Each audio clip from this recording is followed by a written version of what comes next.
Dem give Thomas Partey 2 years contract last time orally.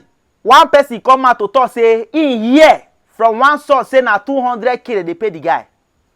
Thomas Partey say the money too much. You just dey think about the money too much. You forget about the impact of the guy in the team. As e be like this now, this kind of match, na im dey show the importance of some kind player in the team. Only Thomas Partey o, where e be say the guy dey omitted for people wey be say dey play against Madrid. Na im show say Arsenal no just follow today. I know say PSG na better side. If Partey were to be in this game today, e for show a lot of differences. But in the absence of this guy, bro, e cost Arsenal a lot.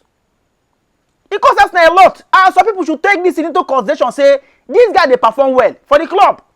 So, ladies and gentlemen, Thomas Partey, I think this guy still remain one of the best midfielders for Arsenal.